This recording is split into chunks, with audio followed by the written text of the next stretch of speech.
देखिए, कल जो काउंटिंग हो रही है वोटिंग की, तो उसके लिए सारी तैयारियां जो हैं वो पूरी कर ली गई हैं। यहाँ पर 2 नगर पालिकाएँ हैं, 1 नगर निगम है और 13 नगर पंचायतें हैं। इन सबकी काउंटिंग है वोटों की, वो की जाएगी और उसके लिए कताई मिल के अलावा 2 सेंटर और बनाए गए हैं ज़िले में। और जो नगर निगम की जो काउंटिंग है वो कताई मिल में होगी, जो परतापुर इलाके में है, और वहाँ उसके लिए सारी तैयारियां पूरी कर ली गई हैं। सुबह से ही वहाँ पर जो अर्धसैनिक बल हैं वो तैनात किए जाएंगे। अभी अंदर जो स्टॉक की सुरक्षा में भी अर्धसैनिक बल तैनात हैं और पुलिस तैनात है।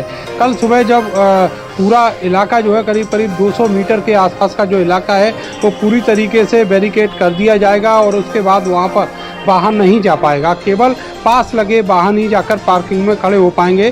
और इसके अलावा जो भी व्यक्ति वहाँ पर प्रवेश करेगा उनमें केवल प्रत्याशी होंगे, उनके एजेंट होंगे, मीडिया और मतगणना कर्मी हैं वो उसमें रहेंगे। ये जो बड़ी तादाद में जो अधिकारी हैं वो भी वहाँ पर रहेंगे। और ये माना जा रहा है कि सुबह 7 बजे से जब ये काउंटिंग शुरू होगी तो 10 बजे तक जो पूरे रुझान हैं वो देखने को मिल जाएंगे। आपको बताएं कि केवल नगर निगम की जो वोटिंग है वो केवल ईवीएम मशीन से हुई है। बाकी जगहों पर जो बैलेट पेपर है उसका इस्तेमाल किया गया है। तो नगर निगम और नगर पालिकाओं जो बैलेट पेपर का इस्तेमाल हुआ यहाँ पर काफ़ी देर लगेगी काउंटिंग के रुझान आने में। तो इस तरीके से जो पूरी तैयारी है वो कर ली गई है। ऑब्जर्वर जो है इन सब चीज़ों की मॉनिटरिंग कर रहे हैं और निर्वाचन आयोग भी अपनी नज़र बनाए हुए है। जी तृष्णा। बिल्कुल, हमारे सहयोगी लोकेश भी हमारे साथ गाजियाबाद से जुड़ चुके। हम लोकेश का रुख करेंगे और जानेंगे कि गाजियाबाद में किस प्रकार से निकाय चुनाव जो 2 चरण में उसके मतगणना की तैयारियां हो रही हैं और स्ट्रॉन्ग रूम जो है उन पर सुरक्षा के कैसे इंतजाम है। लोकेश। देखिए तृष्णा, जो स्ट्रांग रूम है उसमें 3 लेयर सिक्योरिटी की गई है और पूरी तरीके से सीसीटीवी सर्विलांस में है, क्योंकि कल ही चुनाव होने के बाद देर रात तक ईवीएम जमा हुई हैं और उसके बाद कल ये सुबह 8 बजे करीब काउंटिंग के लिए खोल दी जाएंगी स्ट्रांग रूम को। सभी जो ऑब्जर्वर्स हैं वो लोग यहाँ पर अपनी निगाह बनाए रखेंगे। इसके अलावा गाजियाबाद नगर निगम के अलावा जो लोनी नगर पालिका है वहाँ भी उत्तर प्रदेश की अकेले नगर पालिका है जहाँ वोट ज़्यादा होने की वजह से वहाँ पर ईवीएम से चुनाव कराए गए हैं और वहाँ के लिए एक नए ऑब्जर्वर भी नियुक्त किए गए हैं राज्य चुनाव आयोग की तरफ से, जो कि मेरठ के अपर मंडल आयुक्त जो हैं उनको वहाँ पर ऑब्जर्वर बना के भेजा गया है। तो ये माना जाए कि सुरक्षा के लिहाज से करीब 1 से 1.5 हज़ार पुलिसकर्मी जो है वो काउंटिंग सेंटर पर होंगे। जो सबसे नगर निगम जहाँ की काउंटिंग होगी वो गाजियाबाद का गोविंदपुरम मंडी है, जहाँ पर नगर निगम गाजियाबाद के अलावा खोड़ा नगर पालिका और डासना नगर पंचायत, इन तीनों जगहों की एक साथ काउंटिंग होगी। लोनी की काउंटिंग लोनी में की जाएगी और उसके बाद 2 से जो 5 नगर पालिकाएं और पंचायत हैं उनकी एक अलग काउंटिंग मोदी नगर में की जाएगी। यानी कि जिले के अंदर 3 अलग अलग सेंटर्स पर ये काउंटिंग की जानी है। और अगर बात करें कि गाजियाबाद के लिहाज से तो नगर निगम पर करीब 100 टेबल पर ये काउंटिंग कराई जा रही है, जिसमें 50 टेबल रिजर्व की गई हैं मेयर के लिए और 50 टेबल पार्षद के लिए।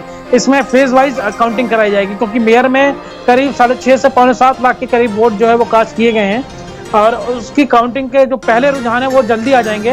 लेकिन जहाँ से बैलेट से जो चुनाव होने हैं वहाँ पर रुझान बहुत देर से आएंगे और ये माना जा रहा है कि कल देर रात तक उसमें काउंटिंग चल सकती है। लेकिन ईवीएम वाले जो रिजल्ट हैं वो दोपहर 1 से 2 बजे तक तकरीबन सारे रिजल्ट जो हैं वो सामने आ जाएंगे और कौन जीता कौन हारा, ईवीएम में जो उनकी किस्मत कैद किए बैठे हैं उम्मीदवारों के, वो ईवीएम कल रिजल्ट बता देंगी और अगला मेयर कौन होगा ये भी क्लियर हो जाएगा दोपहर तकरीबन 1 बजे तक। बिल्कुल हम नरेंद्र का रुख करेंगे। नरेंद्र, देखिए मेरठ जो है वो हॉट सीट में भी है, जो 5 हॉट सीट हैं उनमें मेरठ शुमार है। और ऐसे में देखिए बात अगर पश्चिमी उत्तर प्रदेश की करें तो पश्चिमी उत्तर प्रदेश में लड़ाई जो है वो थोड़ी टक्कर की देखी जा सकती है, क्योंकि विधानसभा चुनाव में भी जिस प्रकार से जनसैलाब अखिलेश यादव के पीछे आया था उसी प्रकार से नगर निकाय चुनाव में भी देखने को मिला था। माहौल क्या है, किस तरफ लोगों का रुझान देखने को मिला था जब मतदान की प्रक्रिया चल रही थी पश्चिमी उत्तर प्रदेश में और मेरठ में? नरेंद्र, देखिए यहाँ पर जो बीजेपी ने मेयर सीट का जो प्रत्याशी घोषित किया उसमें काफी देर लगाई। नामांकन एक दिन बाकी था जब उसके नाम की घोषणा की गई और यही वजह रही कि उस प्रत्याशी को शहर में हर जगह जाने का मौका नहीं लग पाया। 7 से 8 विजिट जो है अलग अलग इलाकों में होते थे और वहाँ पर छोटी छोटी नुक्कड़ सभाएं की जाती थी। इसको देखते हुए अगर हम बात करें बाकी के प्रत्याशियों की, तो उनके जो नाम की घोषणा है वो काफ़ी पहले हो गई थी, उनको इनसे ज़्यादा मौका मिला। दूसरी तरफ जो बीजेपी का संगठन है उसमें नेता साथ तो नजर आए, लेकिन जमीनी तौर पर अगर हम देखें तो नेताओं की मौजूदगी उतनी ज़्यादा नहीं रही जितनी ज़्यादा होनी चाहिए थी। जबकि यहाँ पर तो मंत्री हों, राज्यसभा लोकसभा के सदस्य हों, विधान परिषद और विधानसभा के सदस्य हों, या फिर जो बाकी के पदाधिकारी हैं संगठन के वो हों, बहुत बड़ा जमावड़ा है, बहुत बड़ी एक लंबी लिस्ट है बीजेपी के। लेकिन उसको देखते हुए अगर हम माने चुनाव प्रचार किस तरीके का रहा, बहुत सारे इलाके ऐसे रहे जहां पर ये वोटर कहते हुए नजर आए कि हमारे यहाँ तो बीजेपी का कैंडिडेट ही नहीं आया। दूसरी तरफ समाजवादी पार्टी ने मेहनत तो की है, लेकिन उनको जो भीतरघात है उसका सामना भी करना पड़ा, और बहुजन समाज पार्टी जो अपना वोट बैंक है उसको सहेज कर नहीं रख पाई। तो ऐसे में जो सेंध है वो तो लगी है, सबके वोट बैंक में सेंध लगी है, लेकिन ये सेंध कितनी लगी है ये रिजल्ट बताएंगे। और ये नहीं कह सकते कि बीजेपी कमज़ोर है यहाँ पर, क्योंकि जितनी बीजेपी कमज़ोर है उतना ही पिछले चुनाव में बहुजन समाज पार्टी का यहाँ पर वर्चस्व था, इसीलिए बहुजन समाज पार्टी का जो मेयर है वो यहाँ से चुना गया था। तो ऐसे में ये कह देना कि ये एक तरफा चुनाव है बिल्कुल नहीं हो सकता। और आने वाले जो रिजल्ट हैं, कल जो रिजल्ट आएगा 10-11 बजे तक, तब ये तस्वीर साफ हो जाएगी कि कौन जीता और कौन हार गया। बिल्कुल बिल्कुल नरेंद्र हमारे सहयोगी हम संदीप खेर इस वक्त हमारे साथ लखनऊ से जुड़ चुके हैं। हम संदीप का रुख करेंगे। संदीप, कल जो है परिणाम आने हैं निकाय चुनाव के, किस प्रकार से जो तैयारियां हैं कल मतगणना की वो की गई हैं? संदीप। बिल्कुल, देखिए त्रिशला, जिस तरीके से तमाम राजनीतिक पार्टियों का ये कह सकते हैं कि कल एक रिजल्ट आना है, वो चाहे भारतीय जनता पार्टी की बात करी जाए, समाजवादी पार्टी, कांग्रेस है, बीएसपी है, आम आदमी पार्टी, सुबह साहब, तमाम पार्टियों ने कह सकते हैं कि एक ग्राउंड लेवल पर मेहनत करी थी। लेकिन देखिए जो टक्कर है वो हर बार की तरह इस बार भी भारतीय जनता पार्टी और समाजवादी पार्टी में देखी जा रही है। जहां एक तरफ भारतीय जनता पार्टी ने अपनी पूरी तैयारी करी थी, उसी में समाजवादी पार्टी भी लगातार लगी रही थी। और इस बार आज भी जिस तरीके से देखिए समाजवादी पार्टी ने प्रेस वार्ता करी और उन्होंने ये कहा है कि इस बार की जनता ने समाजवादी पार्टी को वोट दिया है, इस बार की जनता जो है वो बदलाव चाहती है। हालांकि देखिए अगर लखनऊ में हम नगर निगम की सीटों की बात कर लेते तो उस पर हमेशा से ही भारतीय जनता पार्टी का दबदबा रहा है। जिस तरीके से भारतीय जनता पार्टी ने ग्राउंड लेवल पर जाकर लोगों से मुलाकात करी, उसमें चाहे मुख्यमंत्री योगी आदित्यनाथ की 50 से ज्यादा जनसभाएं हो, तमाम इनके जो मंत्री थे उनको एक जिम्मेदारी दी गई थी कि आपको अपने प्रभार वाले जिले में जीत दिलानी ही दिलानी है। यानी एक लंबा जो है पूरा प्रवास कार्यक्रम रखा गया था और लगातार भारतीय जनता पार्टी मॉनिटरिंग कर रही थी। उसी में देखिए अगर हम समाजवादी पार्टी की बात करते हैं, समाजवादी पार्टी ने भी तमाम तरीके के बूथों को लेकर गठन किया था और समाजवादी पार्टी के कार्यकर्ताओं को ग्रामीण इलाकों में भी जाकर वहां पर जो समाजवादी पार्टी की जब सरकार थी उसके जो काम थी, उसकी जो योजनाएं थी वो पहुंचाने की बात करी गई थी। और देखिए समाजवादी पार्टी का भी ये कहना है कि नगर पालिका की बात करी जाए या फिर नगर पंचायत अध्यक्ष की बात करी जाए, इस पे हम भारतीय जनता पार्टी पर हमेशा से ही हावी रहे और इस बार भी हावी रहेंगे। हालांकि अगर नगर निगम की सीटों की बात करी जाए, मेयर की बात करी जाए, तो समाजवादी पार्टी का कहना यह है कि 5 सीटों से लेकर लगभग 3-4 सीटों तक समाजवादी पार्टी जीत रही है। लेकिन देखिए दोनों तरफ त्रिशला गुत्थी जो है वो उलझी हुई है, क्योंकि आज समाजवादी बिल्कुल बिल्कुल संदीप, ये तो वक्त आने के बाद, रिजल्ट आने के बाद कल पता चलेगा कि किसके कितने दावे सही साबित हुए। हमारे सहयोगी पवन हमारे साथ जुड़ चुके हैं, पवन का रुख करेंगे। और पवन देखिए कल मिर्जापुर में 96 सीट पर जो उपचुनाव होना है उसके भी नतीजे आने हैं और निकाय चुनाव के भी नतीजे आने हैं। ऐसे में किस प्रकार से जो तैयारियां हैं मतगणना को लेकर वो मिर्जापुर में की गई हैं? देखिए आपसे बता दें कि जो 96 विधानसभा उपचुनाव है उसको लेकर के जो मतगणना की तैयारी है वो पॉलिटेक्निक ग्राउंड जो परिसर है वहाँ पे की गई है। चूँकि 32 राउंड की मतगणना होगी उसके बाद जो नतीजे हैं वो साफ होंगे। और जो अगर निकाय चुनाव की बात कर ले तो इसकी जो मतगणना की जिम्मेदारी है वो GGIC में रखी गई है। वहाँ टेबल लगाए हैं, तकरीबन 12-12 राउंड में यहाँ का जो नतीजे आएंगे मतगणना के बाद वो साफ हो पाएंगे। अगर पार्टी की तैयारियों की बात करें तो सभी पार्टियों ने अपनी अपनी ताकत झोंकी थी। उपचुनाव की अगर बात करें तो यहाँ अपना दल एस और जो सपा की प्रत्याशी थी दोनों ने मेहनत करी है। हालांकि इसमें जो निर्णायक साबित होंगे वो बसपा के कोर वोटर होंगे, क्योंकि यहाँ पे बसपा ने अभी तक कोई प्रत्याशी नहीं उतारा था जो उनका समर्थन चाह, चूँकि ये 96 सुरक्षित सीट थी और तकरीबन 4 बार से यहाँ पे बसपा के विधायक बने हुए थे, जीते थे। इस बार बसपा ने न तो उपचुनाव में प्रत्याशी ही नहीं उतारा है। हालांकि मेहनत की अगर बात की जाए तो सीएम योगी ने इस सीट पर खुद जनसभाएं की थी।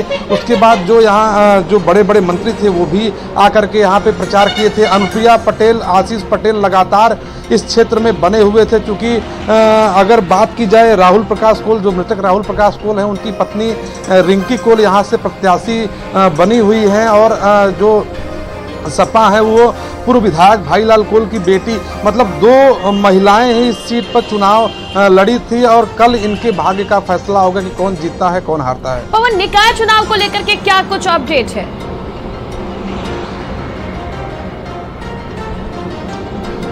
देखिए, निकाय चुनाव में इस बार यहाँ पे चूंकि जो बीजेपी से हट करके जो बीजेपी के बागी प्रत्याशी थे, सीधी टक्कर बीजेपी से उनकी है।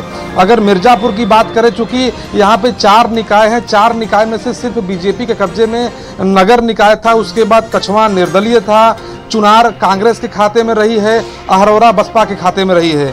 तो यहाँ पे मिला जुला असर था, लेकिन इस बार नगर की सीट फंसी हुई है। बीजेपी ने यहाँ पे मेहनत तो जरूर की है, लेकिन जो बागी प्रत्याशी हैं, चूंकि बीजेपी में उनका ज़्यादा दमखम था, हिंदूवादी चेहरे से जुड़े हुए से मनोज श्रीवास्तव, तो इस बार सीधी टक्कर जो है वो बीजेपी की बागी प्रत्याशी से है। हालांकि सपा के जो सतीश मिश्रा थे वो भी जाकर के क्षेत्र में मेहनत किए थे, लेकिन सबसे बड़ी कंडीशन सपा की ये थी कि जो बड़े बड़े नेता थे वो 96 उपचुनाव में लगे हुए थे। वहाँ पे वो उनको जो निकाय चुनाव में अगर जो सपा के कैंडिडेट की बात करें तो उनको जो बड़े बड़े नेता थे उनको प्रचार करने का मौका निकाय में कम मिला था। जो प्रत्याशी थे सिर्फ वही अकेले जा करके डोर टू डोर प्रचार कर सकते हैं। पता चलेगा कि जो फैसला है किसके पक्ष। हमारे सहयोगी ओमपाल रामपुर से हमारे साथ जुड़ चुके हैं। रामपुर हॉट सीट है, रामपुर में जहां निकाय चुनाव का रिजल्ट आना है, वही दूसरी तरफ उपचुनाव भी हुआ था स्वार विधानसभा सीट पर, उसके भी नतीजे कल आने हैं। आजम खां की जो दाव है, साख है वो दाव पर लगी है। ऐसे में ओमपाल का रुख करेंगे और उनसे जानेंगे कि ओमपाल क्या कुछ स्थिति वहां पर है, क्योंकि वहां पर भी उपचुनाव और निकाय दोनों के रिजल्ट जो है कल घोषित होने हैं। देखिए, ये रिजल्ट तय करेंगे भारतीय जनता पार्टी में जो लगातार बदलाव हो रहा है, चाहे लोकसभा का चुनाव हो चाहे विधानसभा का चुनाव हो, क्योंकि यहाँ पर जो जीत अभी तक दर्ज हो रही थी वो भारतीय जनता पार्टी की हो रही थी। इस बार आजम खान ने पांव जाकर के लोगों से घर घर जाकर के वोट मांगे, बाजार में घूम घूम कर लोगों से वोट मांगे। अपनी जनसभाओं में अपने बड़ बोलेपन से भी वो बाज नहीं आए हैं। तमाम सारी चीजों को लेकर आजम खान ने कोई कोर कसर बाकी नहीं छोड़ी है। आप देखिए, यहाँ पर ना तो अखिलेश यादव आए, ना उनकी पार्टी के कोई फायर ब्रांड नेता। हाँ, स्वामी प्रसाद मौर्य आए भी तो उनकी जनसभा को स्थानीय प्रशासन ने परमिशन नहीं दी, तब उनको और इस बात को कहने का मौका मिल गया। इस मौके पर चौके छक्के लगेंगे या फिर आजम खान के बेटे ने जो रन लेने की कोशिश की है उसमें वो कामयाब हो जाएंगे, क्योंकि स्वार विधानसभा जो टांडा है वहां पर आजम खान से पहले उनके बेटे अब्दुल्ला आजम ने 2 बार वहां पर जीत दर्ज कराई, लेकिन कानूनी दावपेच में वो फंस गए, जिससे ये सीट गंवानी पड़ी।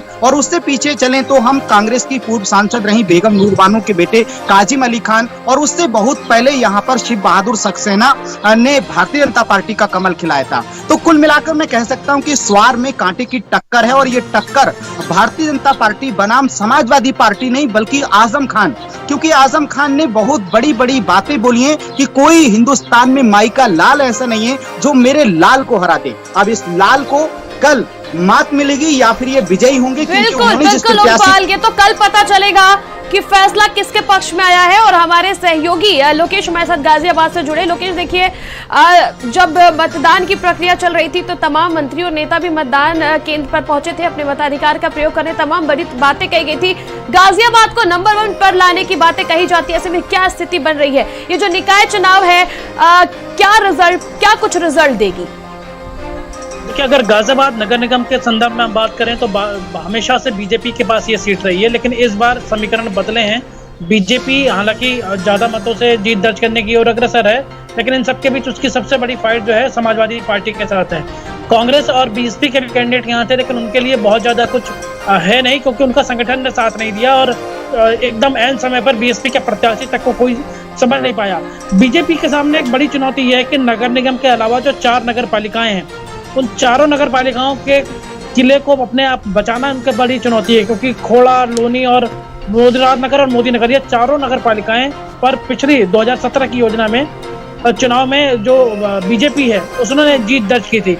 इस बार समीकरण कुछ अलग बन रहे हैं क्योंकि खोड़ा में इन्होंने सेम कैंडिडेट को उतारा, महिला सीट होने के बाद उसे एंटी इनकम्बेंसी का फैक्टर उसके ऊपर इन्वॉल्व हो रहा है। इसके अलावा वहाँ पर एक उनकी सीधे फाइट पूर्व विधायक रहे हैं बीएसपी से, फिलहाल वो समाजवादी पार्टी में, अमरपाल शर्मा उनकी पत्नी जो है वो निर्दलीय प्रत्याशी के तौर पे है। तो खोड़ा में निर्दलीय प्रत्याशी और बीजेपी के बीच में फाइट देखी जा रही है। लोनी के अंदर यही समीकरण आरएलडी और बीजेपी के बीच में देखी जा रही है क्योंकि वहाँ के जो विधायक हैं उन्होंने पत्र लिख करके जो मजबूत बीजेपी के कैंडिडेट थे तो उनको पीछे कर दिया और एक नए कार्यकर्ता को वहाँ पर मौका दिया गया। इस बीच जो पिछली बार योजना में जो बीजेपी से जो चेयरमैन चुनी गई थी रंजीता धामा, वो इस वक्त आरएलडी के टिकट से वहां पर हैं और उन दोनों के बीच में फाइट देखी जा रही है। अगर वहां बीएसपी स्ट्रांग लड़ती है तो फिर ये समीकरण पूरी तरीके से चेंज हो सकते हैं और जीत जो है वो रंजीता धामा की हो सकती है। बिल्कुल बिल्कुल। देखिए लोकेश, हमने दोनों चरणों के चुनाव की भी पल पल की अपडेट जनता को तक पहुंचाई है और कल मतगणना की भी अपडेट आप सुबह 6 बजे से लगातार भारत समाचार पर देख सकते हैं। और रुक करेंगे अगली खबर का। लोक भवन में हुई कैबिनेट की बैठक, सीएम योगी